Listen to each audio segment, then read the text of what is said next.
Brook continues his all-out struggle against Big Mom, but his secret weapon might not be enough to save him. Meanwhile, an unexpected ally from the past comes to the rescue. What's a Shetax game? A little bit of this, a little bit of this. Okay, welcome back to another Matcha Manga series. And over here we talk about BL anime, we talk about regular anime, we play Marvel Rivals, and we've been playing Demon Slayer Hinokami Chronicles 2. Go check out my latest video. I literally just jumped back into Demon Slayer, and now I'm putting belt to ass. Literally, I've been enjoying everything about this, building this community, and just enjoying anime just altogether.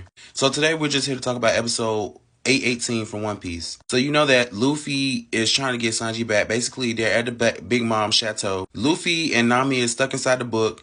Carrot and Chopper, that was the bunny girl name when I couldn't figure out her name. And when I did the episode 817 review, her name is Carrot. So Carrot, Brûlée, the train guy, and Chopper are all inside the mirror world. Brook is going against Prometheus. What is Prometheus the sun? What's the cloud called? And then the hat. I forget their names, but Brook is going against all four of them. Big Mom, Prometheus, the cloud, and the hat. And Brook is getting tossed up like a salad. Literally, like, sometimes I be thinking, like, how is Brook getting crashed and pushed and knocked all around and his bones and stuff not be breaking? Like, I mean, I get that part, I guess, makes it a fictional story. But I don't know. Like, even when Big Mom was holding Brook, like, by his... And then he has an afro. Like, how you don't have no skin and then you have a whole afro on your head? But I guess, like, Brook is built like a Barbie doll. Because Barbies don't have any skin or anything. But they wig.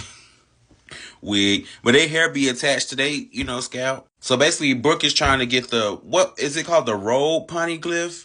So, basically, he's trying to get that for Luffy. Like, he discussed that with... What was his name? Pedro.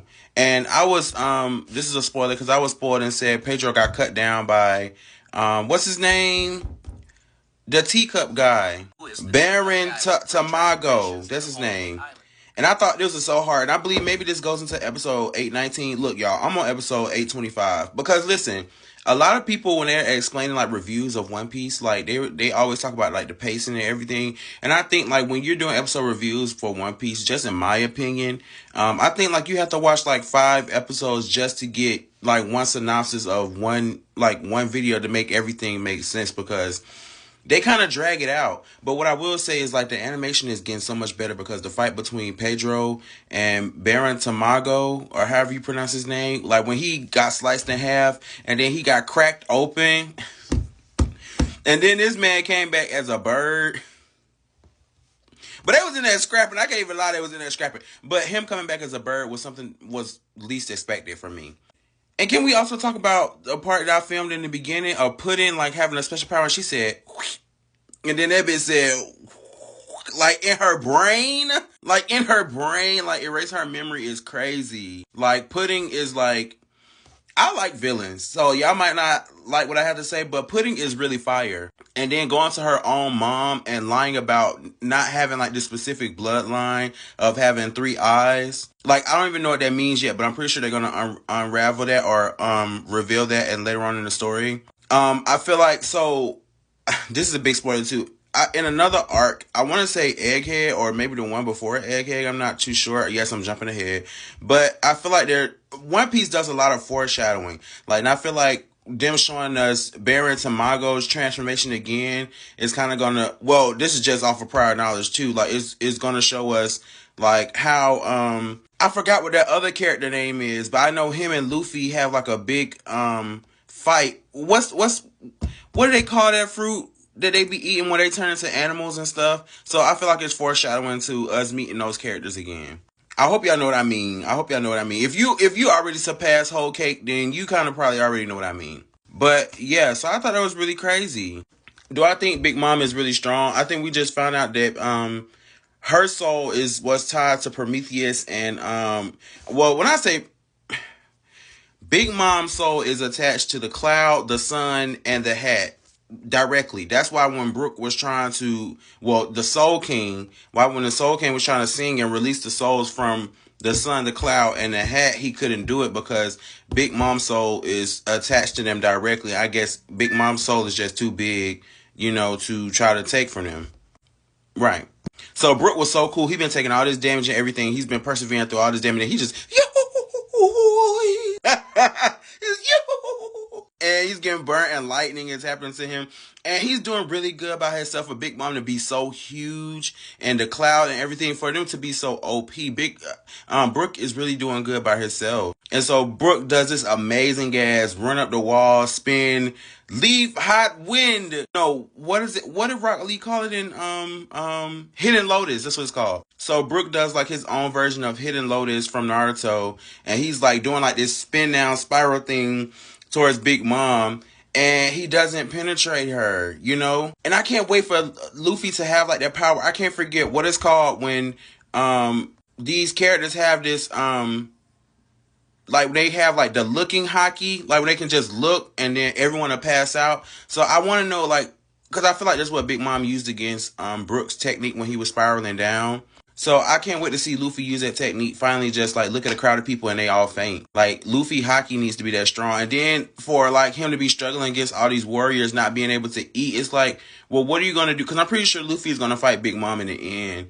But it's like, so what are you going to do? But I feel like at the same time, this is like him not eating and pushing himself to the limit, because where I'm at now, Luffy is like fighting like these guards or whatnot because he finally did escape the book. And that's how episode 18 ended. Jinbe came through and rescued him from the thing by setting the book on fire. But what I want to say is, what happened when Jinbe and Big Mom had a conversation about him wanting to lead the big pirates? I mean, is it called the Sun Pirates, right? But so did she take his life, or like what happened in between that? Did I fall asleep? Because I don't remember what happened post that conversation. And so now we're just in a period of Jinbe is rebelling. They say, Mr. Jinbe is rebelling. No, Jinbe is rebelling. So we're just watching the fall of, the Big Mom Chateau. We're watching the end of Germa 66. This was such a heartbreaking moment between Sanji and ain't her name Reiju?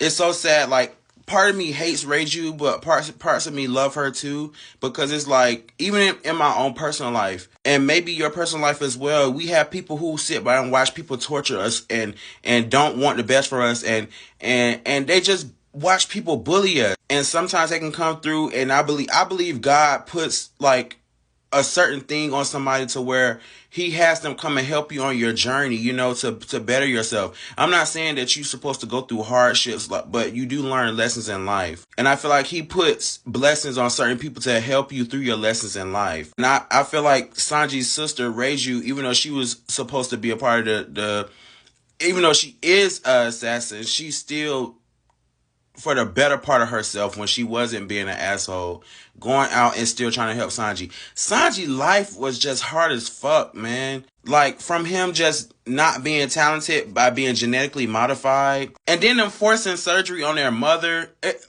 It's really crazy to me. Like, all these characters can have such traumatic backstories and be so helpful to Luffy's crew. It's like, wow. But anyway, just giving you a full backstory. Sanji's dad hates him.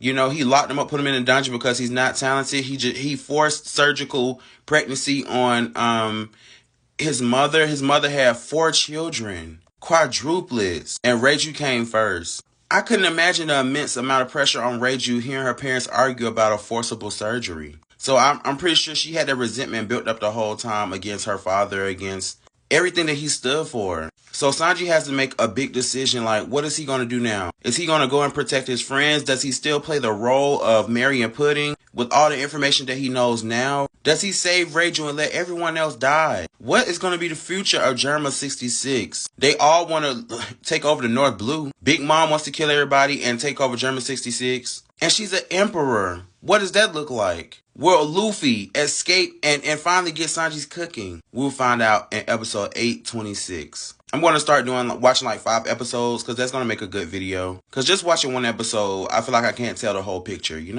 Make sure to follow, subscribe, like this video. Share this video with your mommy, your daddy, your uncle, your auntie, because we are a community now. Stay tuned for a new